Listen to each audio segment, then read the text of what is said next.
Hi everyone, so today I am going to show you how to stop auto update of apps in Google Play Store. So if you're wondering to stop that annoying updates of the apps that easily happen when there's network and you don't want them to happen, there is a way to stop that and I'm going to show you in this video. So keep watching.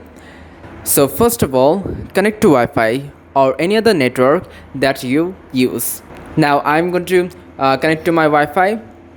So I have connected to my Wi-Fi. All you have to do is now go to Google Play Store. Make sure you have signed in with your own account or the account you want the auto update disabled. Now after you have gone to Google Play Store, bring out the options by sliding out the thing, and now you have to go to the settings. So after you have gone to the settings, click on auto update apps. Now in here, check the last option, don't update apps, and now click done. So there it is, you have officially disabled auto update in a Google Play Store, and you don't have to worry about the updates and all other things that are associated with this.